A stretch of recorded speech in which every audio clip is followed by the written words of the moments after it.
A couple of months ago, we talked about how you could splurge while at Disney. Well, this time we're going to do the opposite. Let's talk about saving money at Disney. This is episode 79. I'm Soraya. I'm Aurora. And together we're just your average Disney travelers.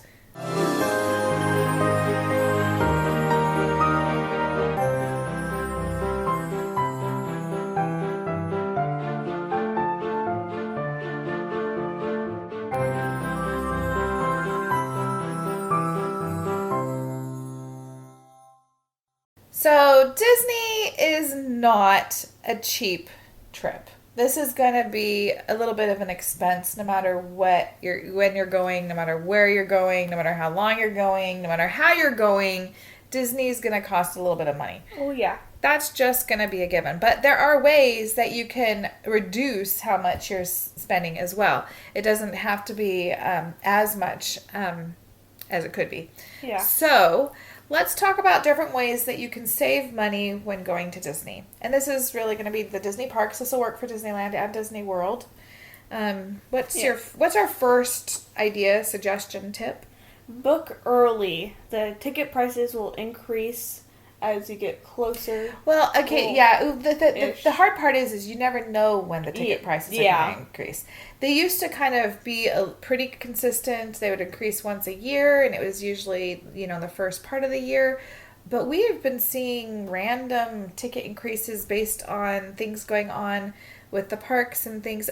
It's just, you'd never know, and they don't usually give a warning. So they used to give you 24 hours notice. Sometimes you don't get that even. And so it's just always better to get your tickets as soon as you know you're going to go and you know how long you're going for. Get your tickets so you're locked in on the price that they have currently. The price will not be going down. I'll just say that. If you wait, there's no chance of it being less. It'll just be more. Yeah. So get it now. And also, when you book early, there's going to be more availability for rooms that you want or need. Yeah. Because otherwise, you may just be left with what's left, and it might end up costing you a lot more because what you need or what you're hoping for, the selection's just not as available. And the lower priced rooms tend to go first. So you're going to be left with higher priced rooms. Mm-hmm. Yeah. I know we say this a lot. I'm not a travel agent anymore, but I still advocate for travel agents. I think that's another way you can save money. Travel agents, sometimes, first of all, they know, they have more, if you go with one that specializes in Disney, they're more in tune with how things are going, when to do what, they know what types of promotions tend to happen and when, and so they're going to be better educated at trying to figure out when's the best time for you to book and under what promotion. But the other thing is, sometimes, and if you're looking at another type of trip, depending on the destination, sometimes travel agents will have connections with specific hotels or things where they get discounts, or because they're kind of like a loyalty type of deal with, they have partnerships with certain either hotels or venues or things like that. Now, with Disney, they don't really give a lot by ways of promotion or deals with just specific travel agents. But when you have a travel agent that specializes in Disney and you're going to Disney, they are going to have so much knowledge and so much insight that it will save you just a ton of time. It'll save you headaches. It'll save you your sanity. And all of that will also likely end up saving you money. Yeah. So it just makes so much sense to book with a travel agent. It does not cost you anything extra. A good travel agent will not be charging you. They get paid through the destination. So really, you're paying for that travel agent whether you use it or not. And so use a travel agent. And if you're the type of person that really likes to do your own planning and scheduling and all of that, you can still do all of that. You can book your reservations. You can make all of your own itineraries and plans and things like that. If you want to be in control of it, you can do as much of it as you want or as little as you want when you're using a travel agent. You can tell them how much you want them to do, and they'll respect that. But book through them, and they can give you a lot of help. Yep. So another way to save money is to consider your lodging options. Keep in mind that amenities and benefits are going to vary, so you're going to want to know what amenities and benefits are valuable to you and are going to be useful to you and worth it for you, and look for those hotels and resorts that have those amenities. But also be aware of which ones are going to charge fees. Are there parking fees? Are there resort fees? Look for those hidden costs too and factor that in as well. Yeah. At Disneyland, the best way to save a little bit of money is to stay off property. You can even do that without sacrificing location. I'm going to admit, Disney property hotels at Disneyland, they are, even though you can stay off property and be very close, still you have, at least the Grand Californian is the closest you can get. So, it's still the closest location you can have. And they're also themed so well, and you just stay in that Disney bubble. So there is that going for them. But really, other than that, staying off property, you're not missing out on a whole lot. You're still having conveniences. And if you need to save even more, look at, staying a little bit further away. Consider how far away you'd be willing to stay to save some money. But then factor in also the time and how you'll be getting to the parks if you can't walk.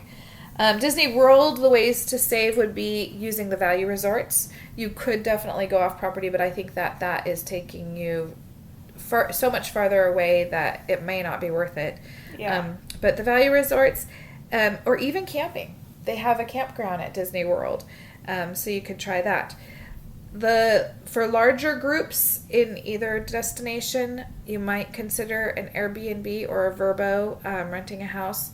At Disneyland, you can get some fairly close. Disney World, you're going to be off property, so it's a little bit further out. But if you're in a large group that wants to stay in the same location, that would save you a lot more money than getting huge suites or multiple rooms in hotels. Yeah. And lastly, if you really like the deluxe stay, if you really want those deluxe accommodations, the way you can save money, whether you're at Disney World or Disneyland, is renting DVC rooms and staying at the villas, whether at Grand Californian and Disneyland, or there are several of the hotels in Disney World that have villas that are for the DVC is Disney Vacation Club, and it's basically the Disney timeshare. And so you can rent their points and stay for a week or however many days you rent from them. And it is roughly, and it's not exact, but it's roughly about half the price of if you actually booked it through Disney, book that same room. So you can do that. There are pros and cons to it, and maybe some point we'll do an episode about that, but do some research on it. But that is a way to save money. Yeah. Another way is to go during value seasons. January, February is... That's usually a good time. Yeah, because it's right after holidays, Yeah. so you don't have to worry about those. It's winter. Not as many people are traveling in the winter. A lot of people don't love that it's a bit cooler. It's not going to be hot and sunny like most people envision going on vacation. Yeah. It could be pretty rainy. So that's why this is a value season. Not as many people travel. I will say, especially at Disney World, but also a little bit at Disneyland, they are working really hard to make it so that there really aren't very many value seasons. That it's pretty. They're trying to even it out a little bit and do things that draw people going that time of year to kind of just lighten the busier times and just make it a more even flow throughout the whole year. And it is kind of working. It's that there's really never a time that you're going to go that is completely empty or totally quiet. Just know that. But the pricing tends to be lower, usually in January and February. Yeah. And just look at the calendar. Look at the pricing calendar. When the prices are lower, if you can, go then. Mm-hmm. And then during the week, the best days to stay are Sunday through Thursday, because Friday and Saturday are the highest priced nights. Yep, for just about all hotels. And that's going to be almost everywhere, not even just talking Disney. Yeah. You also probably want to fly on weekdays and try booking your flights on Tuesdays, because apparently Tuesdays tend to have lower prices. Yeah. Yeah. You know, we often fly, we almost always exclusively, pretty much, almost, I would say 99% of the time, fly Southwest. usually. Yeah, almost always. Anyways, that I don't usually see pricing changing so much on Tuesdays. Now, granted, your flights definitely are less expensive usually during the middle of the week because more people are flying on the weekends, whether it's for business or for pleasure. And so if you can make your travel like from a Tuesday to a Tuesday or a Wednesday to a Tuesday or something like that, then usually you're going to find less expensive flights, usually. But the whole thing about actually making your plans and booking and paying on a Tuesday, I've heard that about airlines before, but I haven't found that so much true on Southwest. I always do try to check it just to see if prices have dropped all of a sudden because it's Tuesday. But Southwest has pretty good prices, so they don't usually drop just for one day very much. Maybe other airlines do that, so it wouldn't hurt to just try.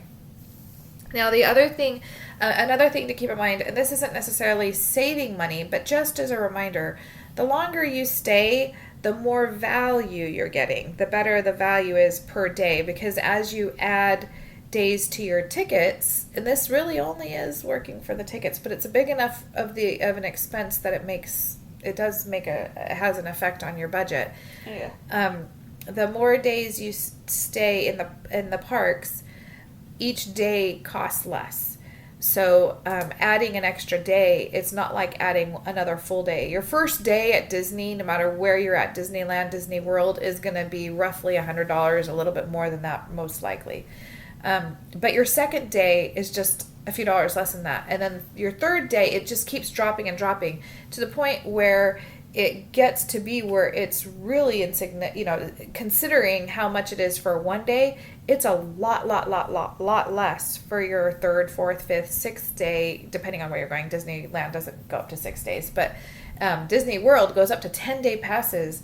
And that by the end of that, if you're there for a week and a half, well, heck, adding that 10th day, it's like $20 or something. I mean, it's so low that it's just worth it to do it. And so, so just keep in mind, that's not really necessarily saving money, but just keep in mind that the value there it does become greater the longer you stay usually. Yeah. Back to how to save money. Bring or deliver groceries or like snacks, breakfast items, or bottled water. Yeah, whatever you would be needing at the hotel.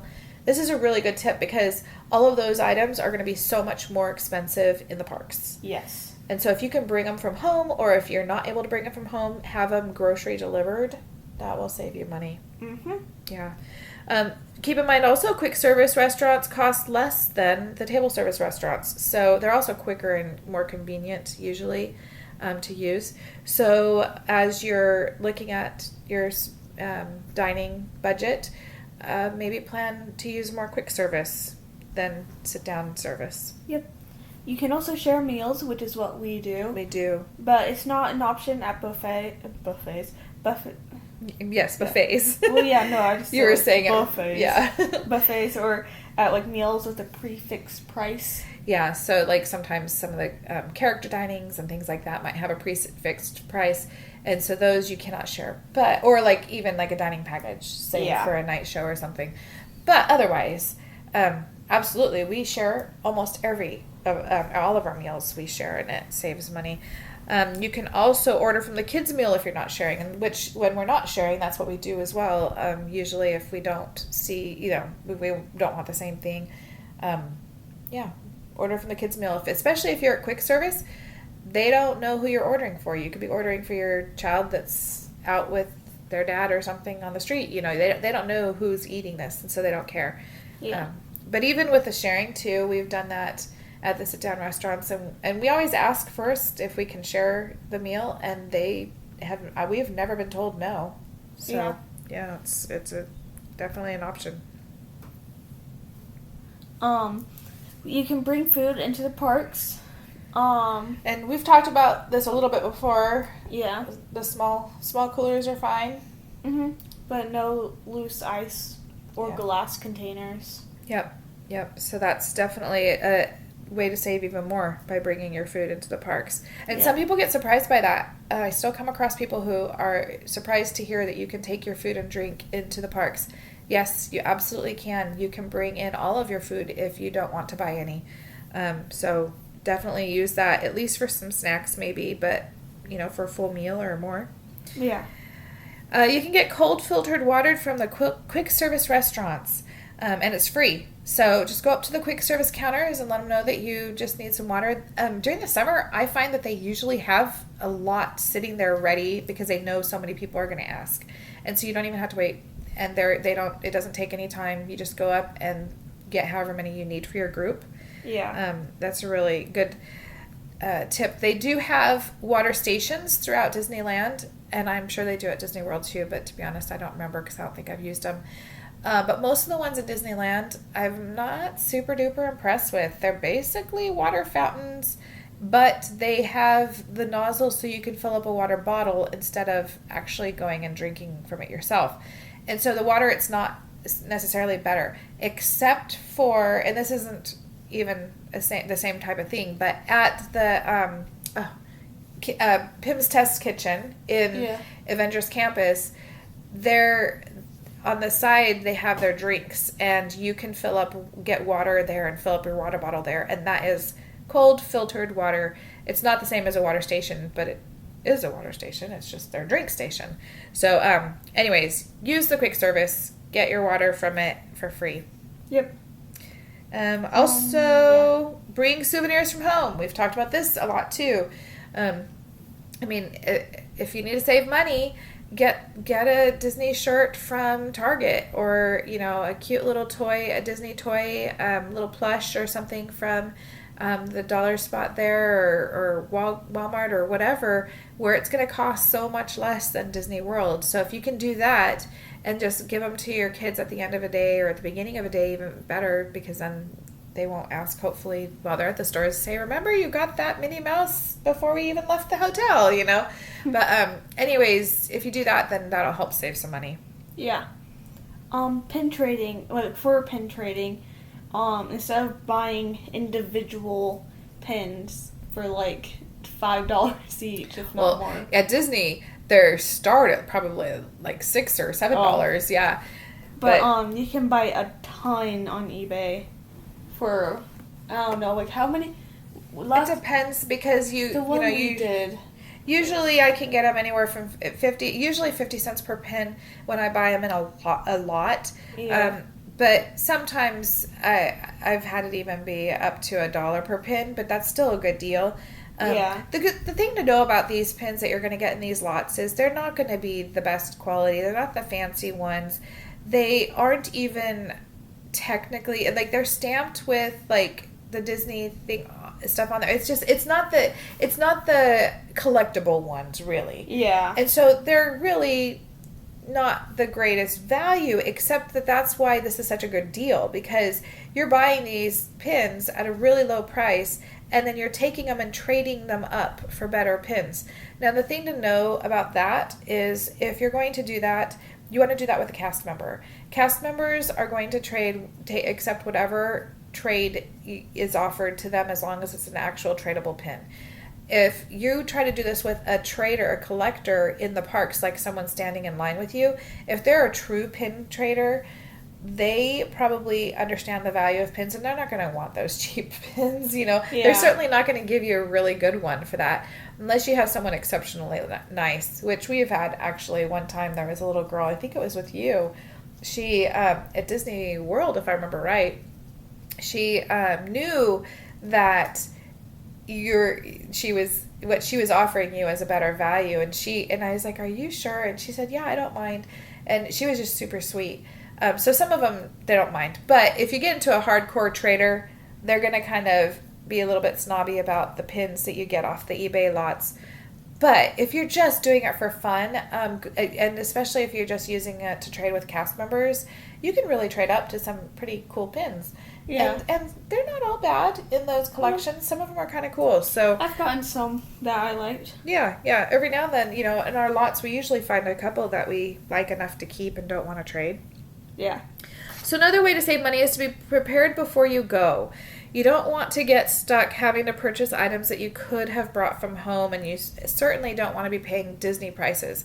At Disneyland, you've got like a CVS, a half mile walk away down from Disney parks. So, I mean, you could go to a pharmacy and get, toothbrushes and things like that, and, whatever you would need. But they're going to be super expensive. Well, at CVS, it probably wouldn't be that expensive because it's going to be it might be a little bit more expensive. I think almost everything on that stretch is priced higher, like the McDonald's meals are priced higher than a McDonald's anywhere else. But it's definitely not Disney prices. But if you're at Disney World especially, then you're a lot more restricted. And we've had situations where we had, ladies, what I'm talking about, where someone had an issue that we weren't expecting that came up out of the time that normally would happen. And I'm going to tell you, that was the most expensive pack of pads I've ever bought. So, you want to be prepared. Be prepared. Be prepared. Bring stuff from home. Anything that you need or think you might need. Yeah. Take rest days. So you'll have fewer days in the parks, but... Yeah, I mean, the rest days are beneficial anyways. I always talk about rest days, but for this case, it's not even just for the rest. It's for the money. Yeah, it's like one less day of paying a park ticket, but you're still on vacation. You can still do vacation-y things. So yeah, you can visit Downtown Disney at Disneyland or Disney Springs at Disney World. You can explore other Disney World resorts. You can go to the beach. You can participate in activities at the resort you're staying at, like the pool or movies if they have them, or games if they have them. Yeah.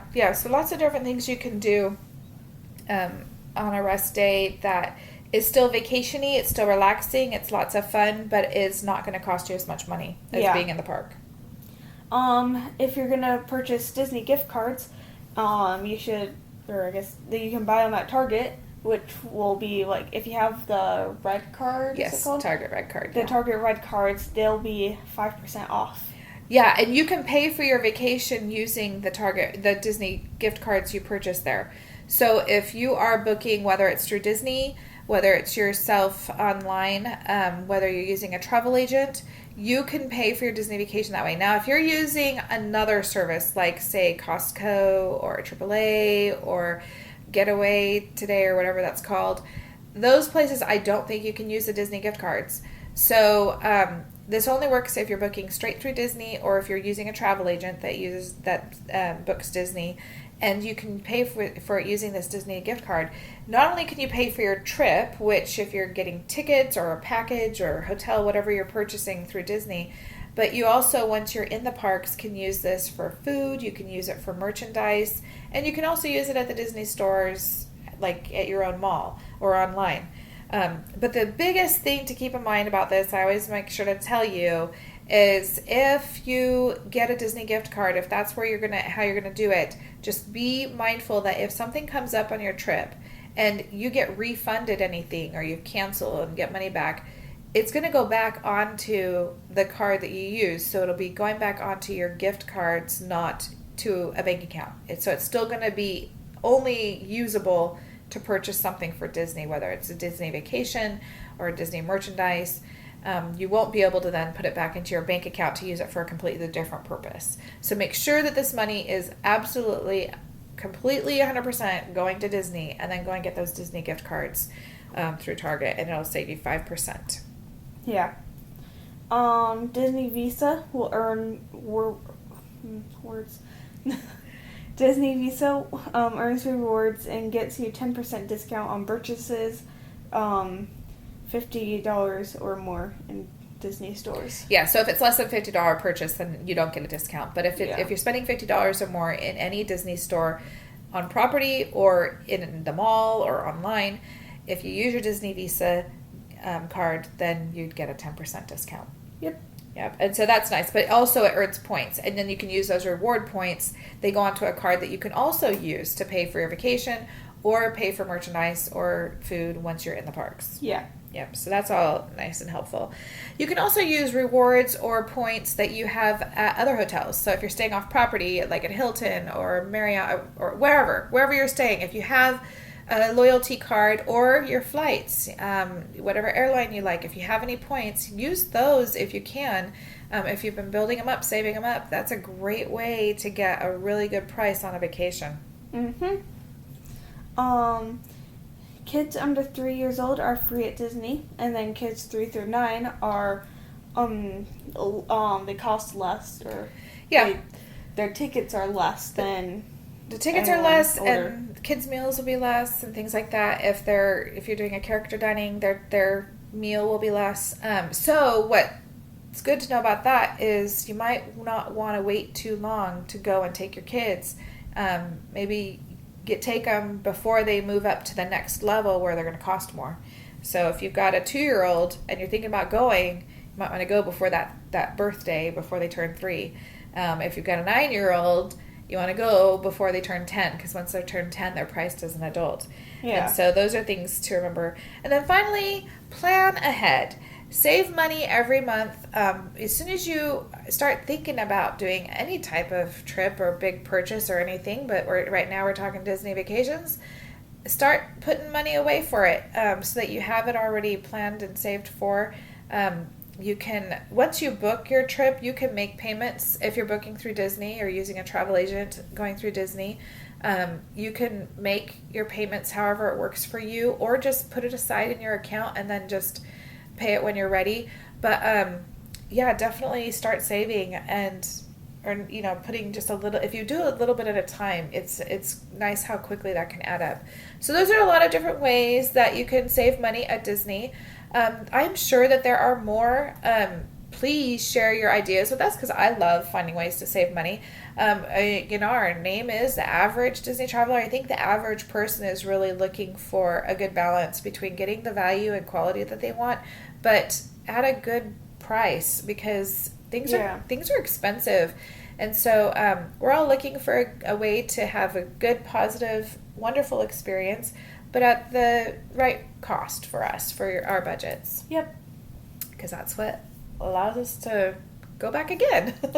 That's what I have to keep reminding myself. Stay off property so I can go twice instead of just once. Yep. But anyhow, so please share your tips with us as well. We'd love to hear them and share them with others.